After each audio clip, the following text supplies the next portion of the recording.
it is easy to get attached to something that you see because it is a progress from where you were at. And like Kevin had said, you've got to be able to separate yourself from that and allow other people to help you take your tool to the next level. Welcome to the B2B Breakthrough Podcast. We're here to bring you all the best knowledge, insights, and strategies from e-commerce experts, successful business owners, and the team at Alibaba.com that you'll need to grow your business and achieve your next big breakthrough. I'm your host, Sierra Cristo. Some folks have called me an indoor cat, and ordinarily that is a fair statement for me, but I'm feeling a little more at one with nature today as I'm getting prepared for this conversation with the dynamic duo behind the Better Tool Company, Marshall Day and Kevin Saguspi. Marshall is a video directing and marketing mastermind, and Kevin is a manufacturing and business development whiz. They've teamed up to revolutionize the way we dig, rake, and beyond. Their invention, the Rak-O, an all-in-one gardening tool that's about to make your life a whole lot easier. So we're going to dig deep into their entrepreneurial journey from idea to reality. We'll also chat about the hurdles of launching a new product and explore how platforms like Alibaba.com can be a game changer for innovative startups. Marshall, Kevin, welcome to B2B Breakthrough. Thank you, Sierra. Thank you guys for being with us today. This is really exciting. I agree. We're absolutely pumped about being here. Thank you. Awesome. Now, just to address the massive check behind you real quick, you guys were winners of our Pitch the Pros competition at Co-Create this year. It was quite an exciting event. We were absolutely blessed and couldn't have had a better experience and got to meet a whole group of wonderful people. And the experience just that Alibaba created was absolutely wonderful. So it was an honor to be a part of it and even more exciting to win. Yes. We were so happy to have you guys there. You made a huge splash on stage. And, I remember walking through the event space afterwards and the people queued up to take a photo with you guys. You were a hit. It was crazy. Yeah. That's interesting. We had a lot of people out front and just people coming up talking to us, people that like the product. Actually, we got to learn quite a bit about the product as well, meeting different people, them talking about different applications that they thought would be useful for it. For us, it's just exciting to be out and talk about the product and show people, there is a better way to do gardening. We simplified this, we made it easy. And, in my head and in Kevin's head, it's been, this should be a slam dunk of a product. And for the response to be so well, it's very exciting. Yeah. And the networking that we developed while we were there was huge. Absolutely. I mean, we met some people that have furthered us along in our business just from that event. And it's only shout out Everett Taylor. Right? Exactly. People like that. It's just wonderful. I mean, it was a great opportunity. I mean, if anybody can get there and do it, do it. Absolutely. Yeah. Wow, what a ringing endorsement. Well, it's a true statement. Absolutely. It's a great event. Oh, thank you guys. I'm glad you enjoyed it. Now, for most of our audience, these folks are just listening via audio and they may not have a picture in their head of what Rak-O is. So to lay a quick foundation, can you give us a description of your product and how Rak-O came to be? Absolutely. Well, I'll give you the description first. The description is the Rak-O is an 8 to 22 inch retractable rake on the back of a hula hoe. Or a stirrup. Or a stirrup hoe, an action hoe. There are multiple different names actually for the specific style of hoe that it is. So you have a 8 to 22 inch retractable rake on the back of a stirrup hoe, hula hoe. Each unit has a bottle opener on it. Comes with 10 custom ducky bags that allow you to pick up animal waste. And then when you're done, this tool stands on its own, which a buddy pointed out is a great way to hang your jacket up when you're done doing yard work. And how it came about was honestly, like everyone will probably come and say, I got so tired of losing the hula hoe. I use the hula hoe and then I got to go find the rake. And then I got to go find the hula hoe when I'm done using the rake to get those weeds that I missed. So it's just this constant evolution of losing this tool, losing this tool, losing this tool. So one day I said, I'm just going to go to the store and go buy this tool that I had in mind. And when I showed up, it never existed. And for years and years and years, it continued to never exist. So fast forward and now it does. Necessity is the mother of invention. We love it. Now, just to further the visual description here, you mentioned a retractable rake. So it starts at a pretty narrow width and it opens up to, can you tell us a little bit more about how that retraction works on the tool? This is an industrial tool. It's not flimsy at all. It slides on a stainless tube so you can affix it any position like Marshall was talking about, wet or dry, it's going to hold. It's not going to slip around. The tines are made out of high tensile material, so they're not going to bend very easily. They got a good memory. So the hula hoe is a hardened Rockwell 40C, so it's good and hard, so you're not going to wear it out. It's a very, very quality built product. Like Damon said on the stage, which I love the video, he said, this thing is built like a Rolls Royce. It's when I was looking at it at Co-Create, it was reminding me of I live in New York now, but growing up in upstate New York, helping my parents with the yard work, we had like 3 or 4 plastic rakes, and we kept one because the handle was great, but it broke and it was wrapped in duct tape, and there was one that was narrow. And not even factoring in the hoe part of it, we needed 4 rakes to get through the fall. And this would have fixed a lot of family struggles in the early 2000s. So, Right? Save time, space, and money. yeah, there you go. Exactly. Then you could draw straws of who was going to use it. The other 3 didn't have to work. Oh, it would have started World War III, to be honest with you. It would I used it last week. Exactly. You get the broken plastic one. I get. My kids argue over it at the house all the time. I send them outside every Sunday to pick the animal waste up before the gardeners get there on Monday. And you always hear them bickering. Why now? I'm going to use the rake. I tell them there's a couple of them at the house. I don't know why we're arguing over the Rak-O right now. I was just going to say, you don't have a full stock just hanging out in your garage?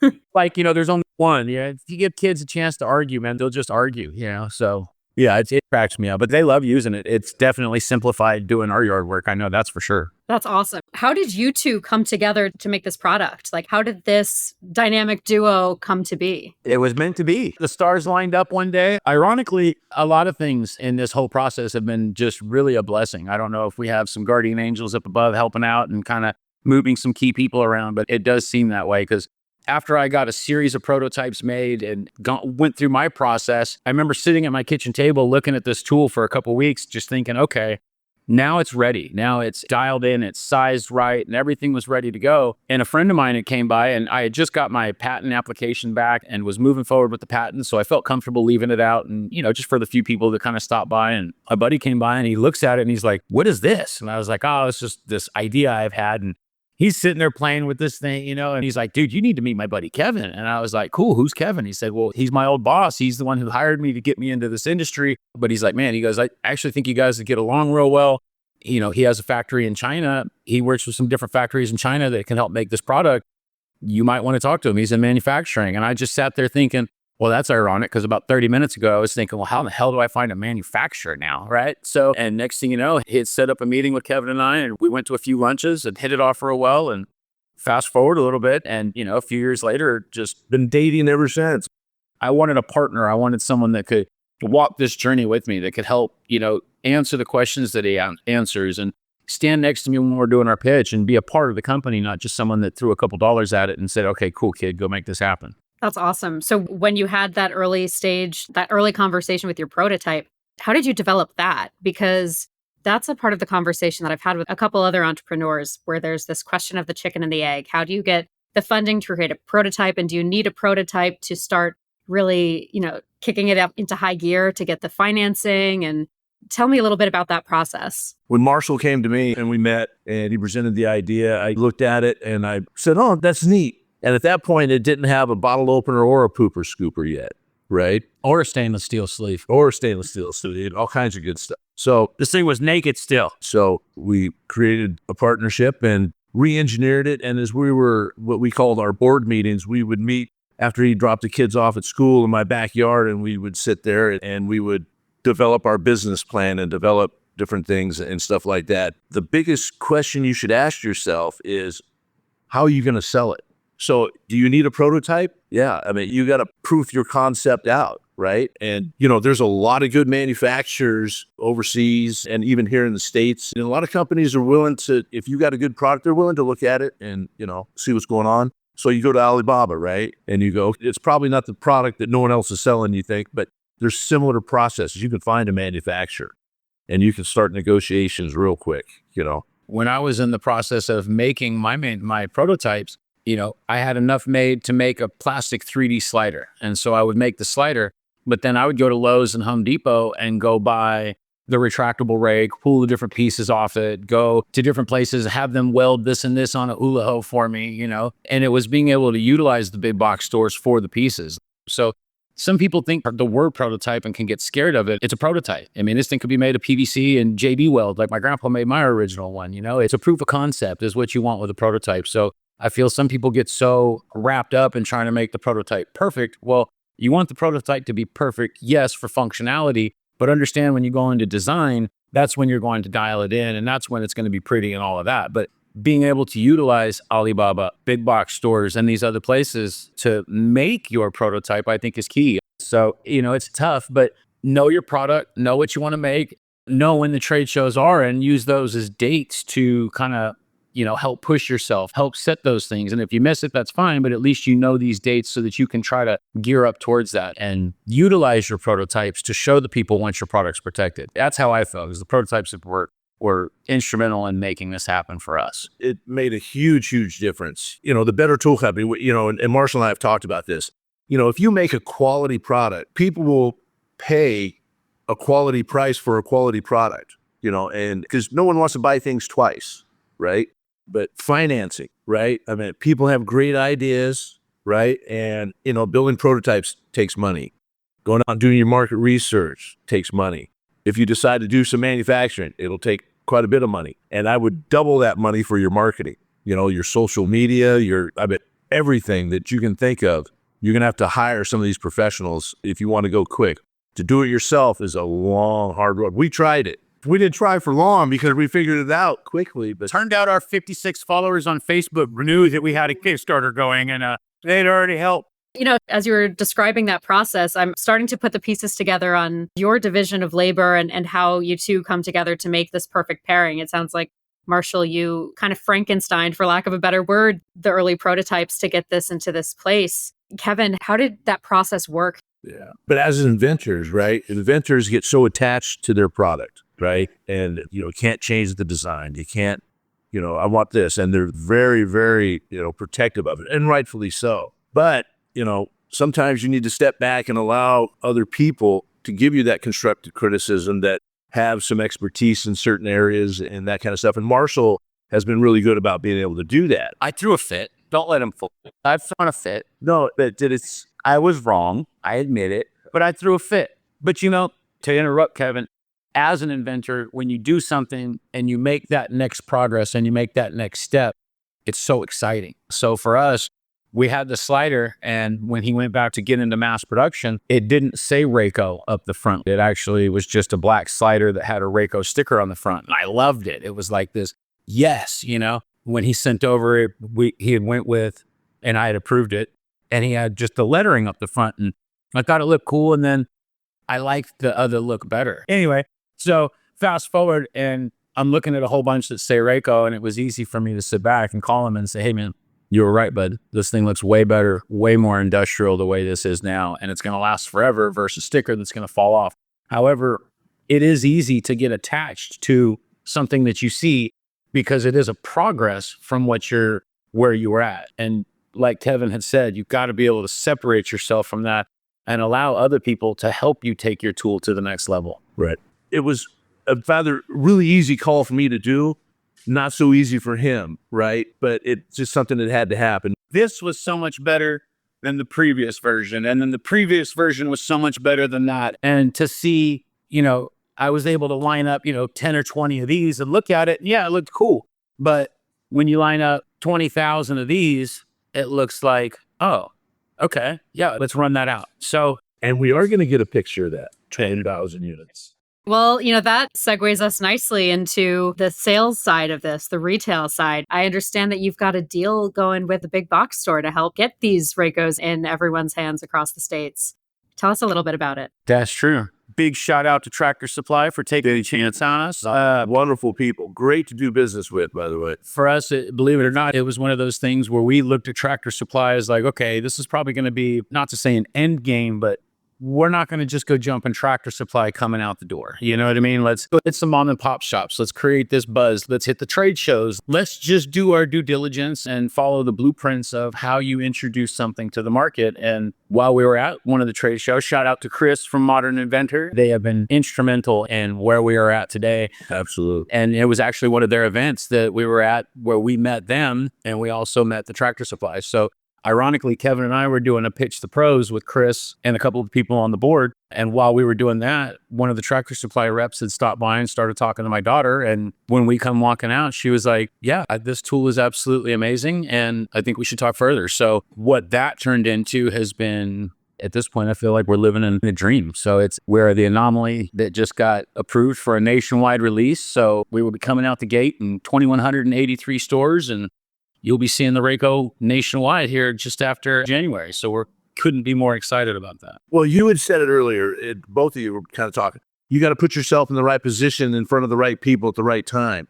We were at the National Hardware Show with Tractor Supply, when all the buyers from the bigger places and stuff, right? I really like that kind of environment. We have not done like a vendor box store, the buyer days where you can go and do that, but we've talked to some people that have, and that's a tough road, and we're fortunate, It's incredible. And we're working with Retail Bound. They have additional stores at different outlets, just what they help as far as moving forward, as far as making sure you're organized, making sure that you're not getting fined for doing something wrong. They truly help walk you through the process and make it a smooth transition for you, as well as introduce you to new buyers and different people and bring different people on board. The reality is you got to get up. You got to go hit your local trade shows, hit the home and garden show. I mean, obviously depending on your product, but find the shows that are in your market. Find what show fits your demographic and go do those. For us, we were hitting the home and garden shows, and we had a great response at the home and garden shows. And that's when we took it over to the National Hardware Show. And the local home and garden shows are a great place to start, even if you have a prototype, because you can go and just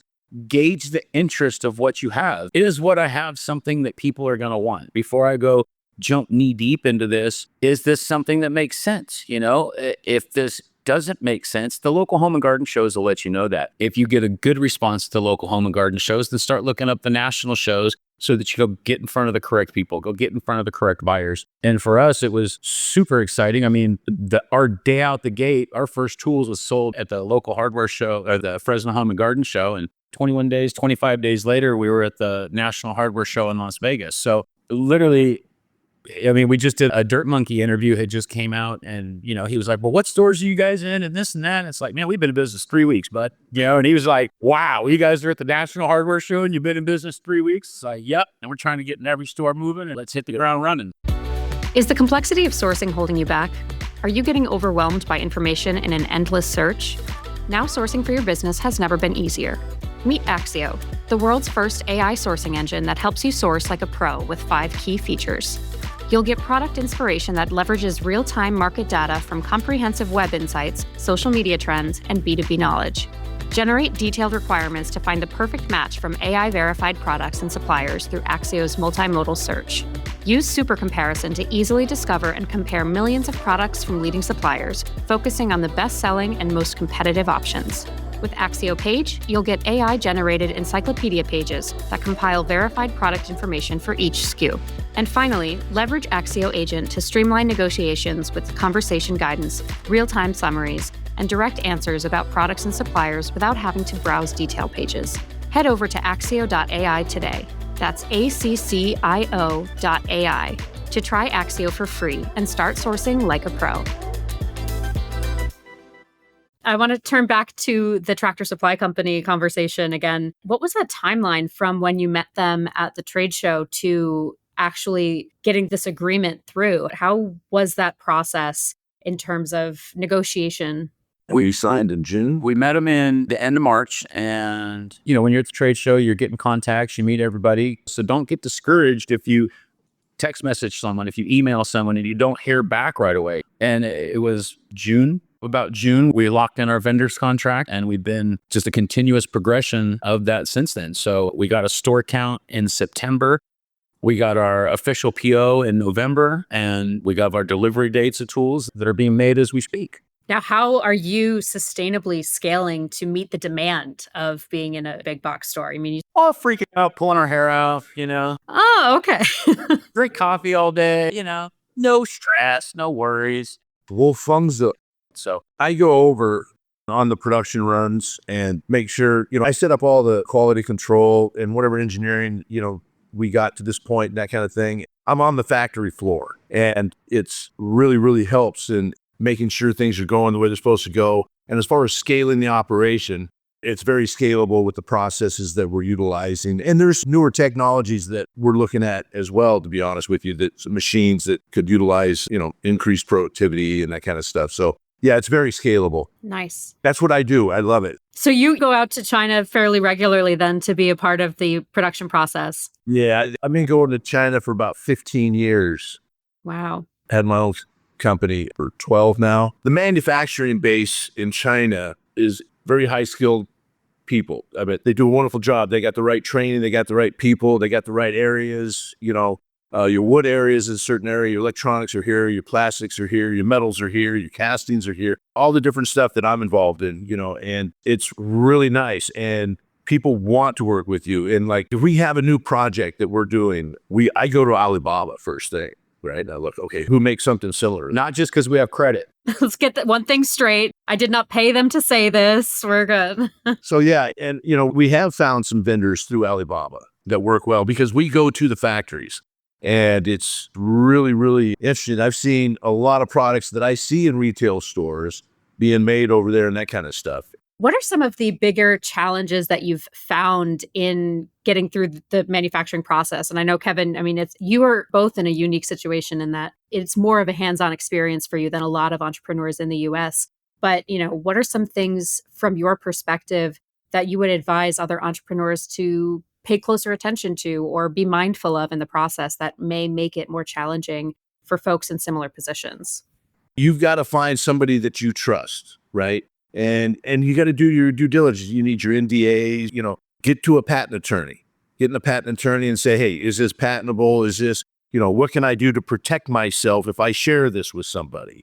Things like that. And that money will be very well spent going forward. So finding a good partner, right? Someone you can trust, someone who's going to be there to support what your schedule is and the little nuances that you're going to want on your product since you're the designer, inventor, you don't want to change anything, that type of thing. But I would recommend wherever you're doing it, whether it's the States, Central America, Asia, wherever, Turkey, wherever, fly there, go see it, talk to people, go face to face so that you develop a relationship, a personal relationship, so that you know each other, right? Emails are easy. Zooms are easy, right? When you're face to face, and you spend some good time with people, you'll know if this is the right connection or not.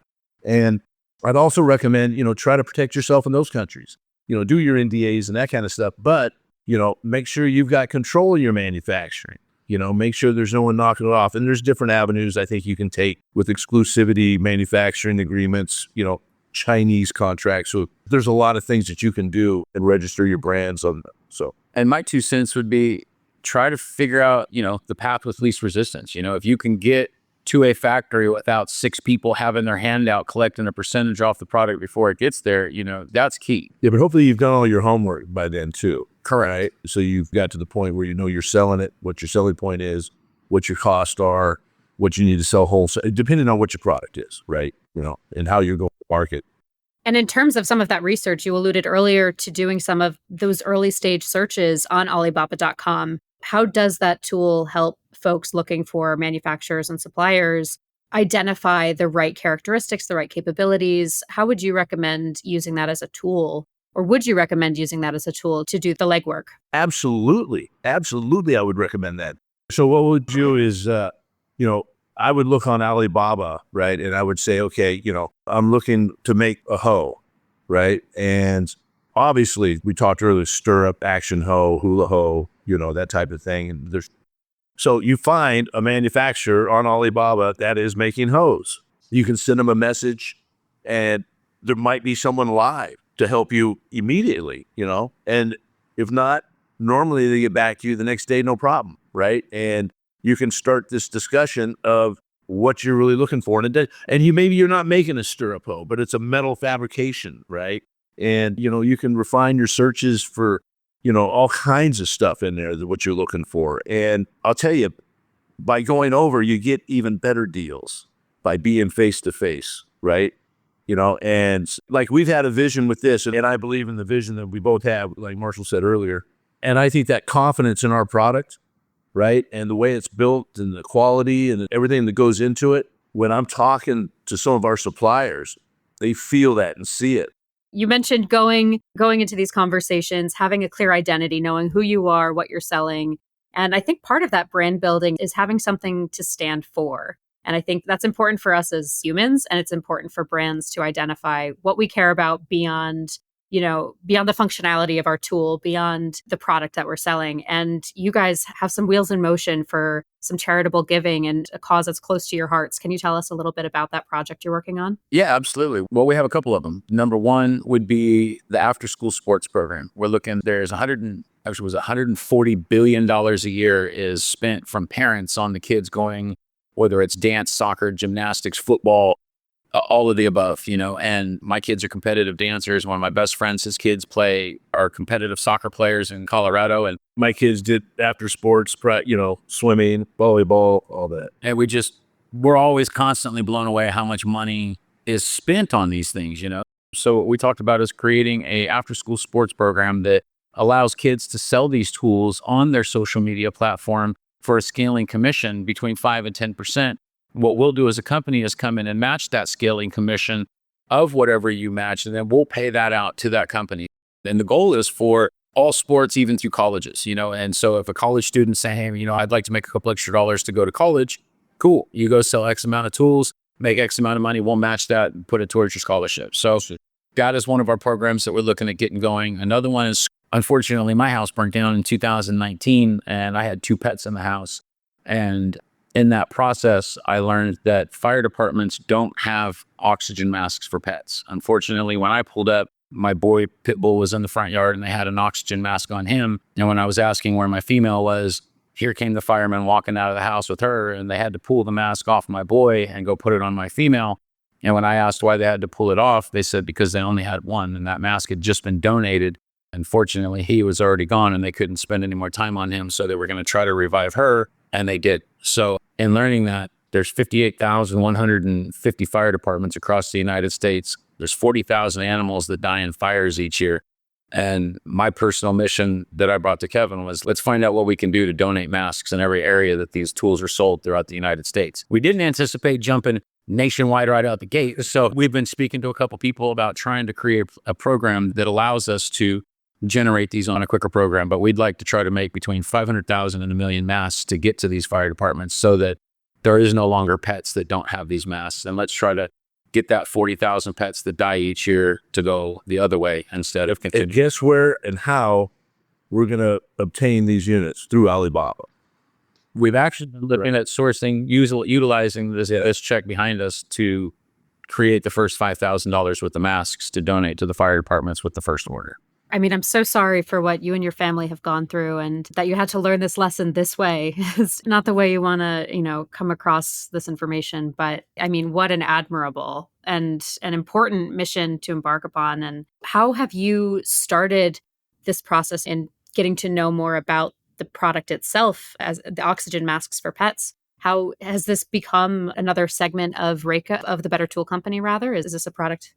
It is rapidly becoming. We've talked about how to form that version of the business, whether we make it a part of the Better Tool Company, whether we make it something completely separate that the Better Tool Company invests into. That's all in the works. We've actually done a lot of research on Alibaba.com and a couple different sites, just looking at what different masks are available, finding out what masks do the fire departments prefer to use, then talk to the fire departments to find out why they prefer to use these masks. And through Kevin's abilities, either looking at going and utilizing some of the different manufacturers that already have the masks, or B, potentially even making some molds and manufacturing our own. So that's...